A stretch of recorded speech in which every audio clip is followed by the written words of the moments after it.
আসসালামু আলাইকুম ওয়া রাহমাতুল্লাহি ওয়া বারাকাতুহু। একটি পুরুষ তার যখন তার পরিবারের সমস্ত দায়িত্ব তার কাঁধের উপর চলে আসে, তখন তার একটাই লক্ষ্য থাকে।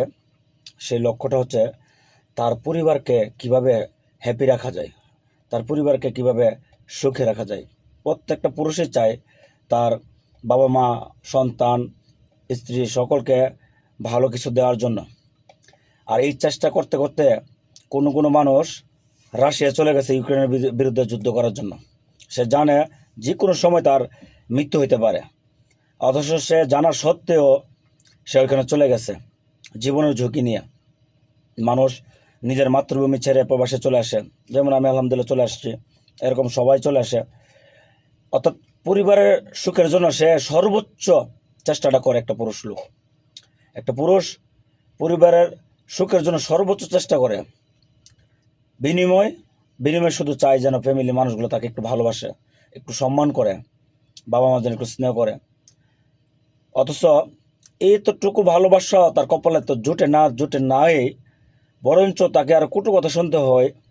বাবা মা বলে, তুই আমাদের জন্য কি করছিস? হ্যাঁ, স্ত্রী বলে, তোমার সংসারে এসে জীবনে কিছুই পাইলাম না, তুমি আমার জন্য কি করছো? সন্তান বলে, যখন ভালো কিছু দিতে পারবে না পয়দা করছিলে কেন? একটা পুরুষ লোক তখন তার শরীরের সমস্ত শক্তি চলে যায়। তার কাছে মনে হয় যে জমিনটা যদি এখন ফেটে যেত, আমি জমিনের নিচে চলে যেতাম। তখন তার পায়ের নিচে মাটি থাকে না। যখন একটা পুরুষ লোক এত পরিশ্রম এত কষ্ট করার পরে যখন তার পরিবারের ফ্যামিলি মানুষগুলো যখন তাকে এই কটু কথাটা শোনায় যে তুমি আমাদের জন্য কি করছো, আর এটাই বাস্তবতা। এটাই হচ্ছে এখন প্রত্যেকটা ফ্যামিলিতে এরকম হচ্ছে। আপনার ফ্যামিলি, আমার ফ্যামিলি, সকলের ফ্যামিলিতে এরকম ঘটনা ঘটতেছে। কলিজা কাইটটা দিল বলবে লবণ কম হইছে।